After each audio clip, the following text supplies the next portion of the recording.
Doctor Ricardo Rodríguez Silvero, buenas tardes. ¿Cómo estás, doctor? ¿Qué tal, Cristian Nielsen? Cuando entramos en temas técnicos, espero que tengas esa pasión también.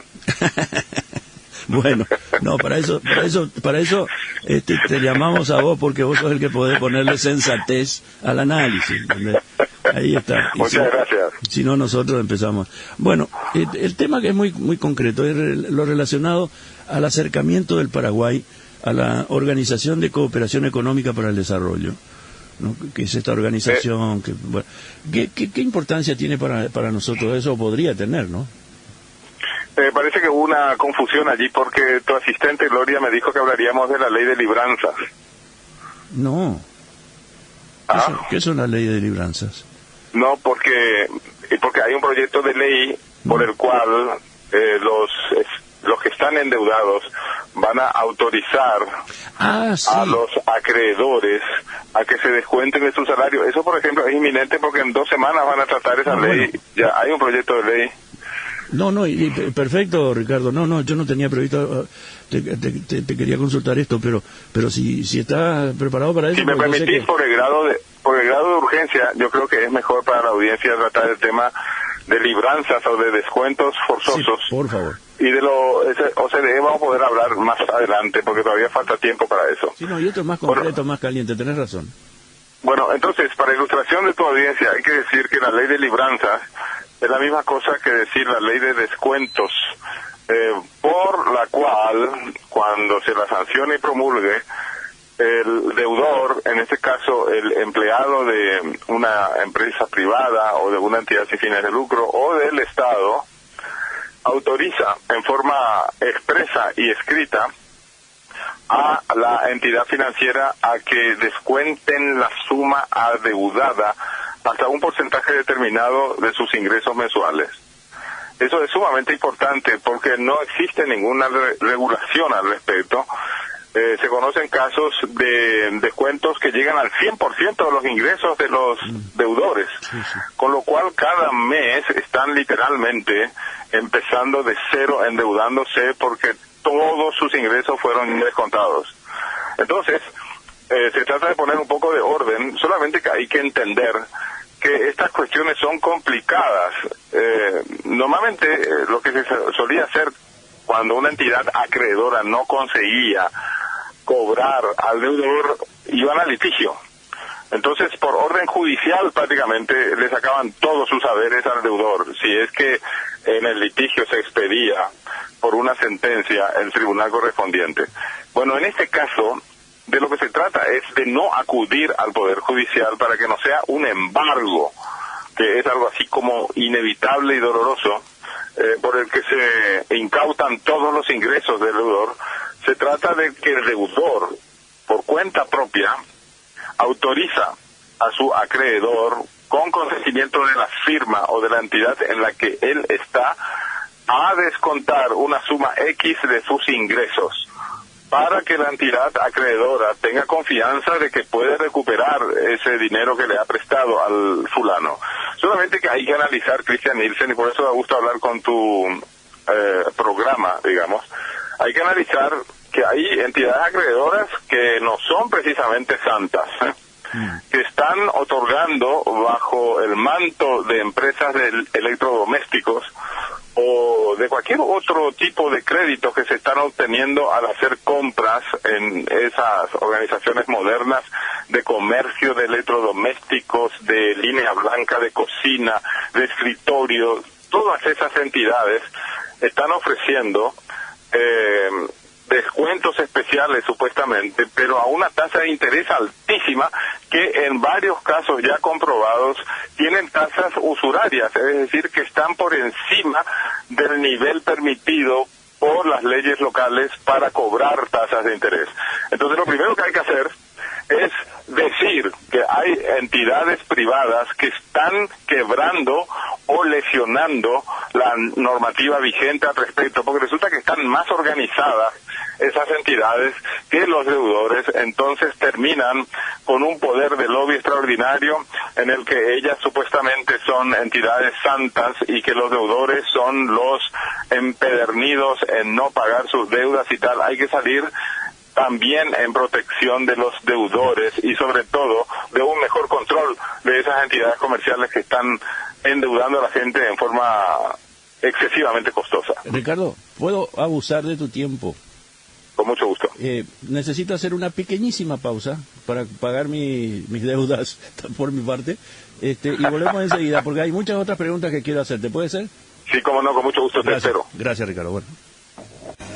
Un gusto, Cristian. Te escucho. Bueno, no, la pregunta es, yo entiendo que el salario está muy protegido, reglado, las posibilidades de imponer algo sobre el salario, pero la aparición de este proyecto indica que no está todo tan regulado, tan protegido, ¿verdad? Bueno, hay que saber que el Código Laboral establece claramente que, por ejemplo, el aguinaldo no puede ser embargado. Es decir, ninguna ley va a poder ir en contra de eso, ¿verdad? Pero estamos hablando de los ingresos corrientes que se producen mensualmente y que son susceptibles de descuento de parte de entidades acreedoras. De lo que hace falta es hablar de la necesidad de establecer un porcentaje máximo de descuento. Y he leído que en el proyecto de ley que van a tratar en 2 semanas ya, se permitirá a los acreedores descontar hasta el 75% de los ingresos del deudor. Eso me parece excesivamente alto. Significaría que el deudor se va a poder quedar solamente con el 25% de sus ingresos. Con ese restante no va a tener dinero tampoco para financiar la asistencia de él y de su familia durante el mes. O sea, se estaría prácticamente encadenándolo a mayores préstamos sucesivos para poder seguir subsistiendo. Yo creo que ese artículo habría que corregir, está en el artículo 6, habría que poner que el monto máximo que puede descontarse en la sumatoria de todas las acreencias debería ser solamente el 50%. Claro, porque se supone que, y eso es al barrer, ¿verdad? Cualquier salario que se que se declare ahí en el contrato de compra, ¿verdad?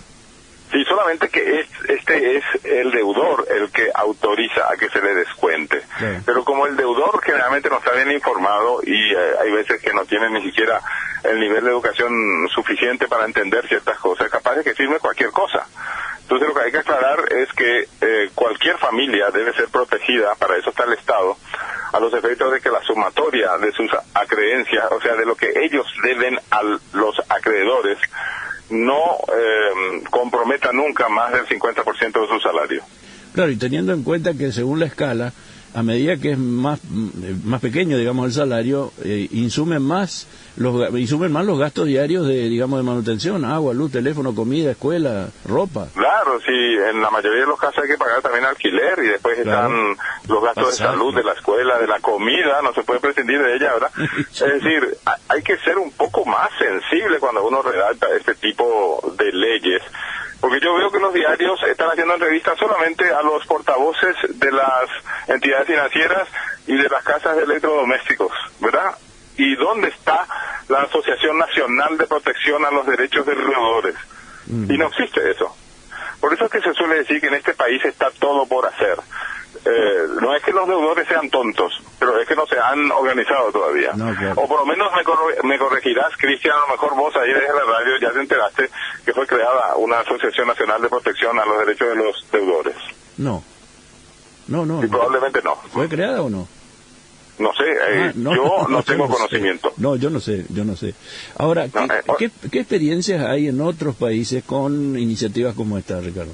Y justamente estuve leyendo la experiencia en otros países y todos ellos recomiendan al unísono que les cuento que se haga el deudor, porque hay que tener en cuenta que tiene más de una deuda, ¿verdad? Claro. Que la sumatoria de las deudas, si se enfoca uno en la óptica del deudor o de las acreencias, si uno se pone del lado de las entidades que quieren cobrar, nunca supera el 50% de sus haberes, no solamente de sus salarios, porque hay veces que tienen salarios y algunas otras remuneraciones, pues, ¿no? Claro. Bueno, ¿y vos crees que alguien va a empujar una iniciativa en este sentido o camina ya como para que sea del 75%? Y ahí está el drama, que como los deudores no se están organizando, y si no hay lobby, ni siquiera los propios interesados, y van a sacar la ley como las entidades acreedoras quieran, para asegurar la recuperación de sus acreencias. Lo que hay que tener en cuenta es que, como te decía, las casas de empeño, las casas de electrodomésticos, las casas de artículos para el hogar en general, las casas de muebles de oficina, las casas de muebles de cocina, todas ellas están ofreciendo créditos a tasas usurarias. Eso no debe estar permitido tampoco en este país. Entonces hace falta ordenar un poco la casa, tanto en ese sentido como desde la óptica de los deudores. Y por otro lado, Cristian, para ir terminando, es importante también constituir un registro de operadoras de crédito. Porque resulta que acá cualquiera puede darse un crédito y el deudor ni siquiera se entera que cada interés le van a cobrar. Ahora, Ni siquiera pregunta, ¿verdad? Y puede ser que sean entidades que están trabajando en clandestinidad, es decir, las personas físicas o jurídicas que otorgan créditos, de acuerdo con esa legislación, tienen que estar supervisadas por las autoridades monetarias y crediticias correspondientes.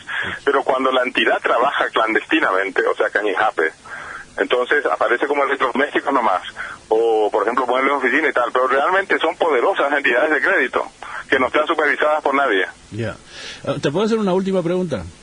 Sí, claro.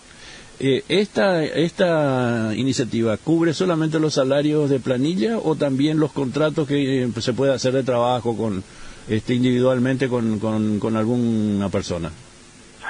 Acá lo que interesa es qué es lo que se puede descontar. En planilla, lo más seguro es descontar de la planilla, ¿verdad? Ajá. Pero si el empleado tiene, por ejemplo, como profesional independiente, alguna otra actividad paralela y está trabajando también clandestinamente, entonces por supuesto que no le van a poder descontar. No, pero supongamos que emitiendo boleta legal, con IVA, todo. Bueno, si está haciendo todo legalmente y hay que ver qué dice el artículo correspondiente, yo ahora no me acuerdo, no lo tengo de memoria. Pero pusiste el dedo en la llaga, che, yo lo voy a seguir este tema. Sí, con esa pregunta que me hiciste yo ahora me informo. Bueno, gracias Ricardo, muy amable. Un abrazo. Gracias, doctor Ricardo Rodríguez Silvero, de Ricardo Rodríguez Silvero Asociado, economista, analista, consultor.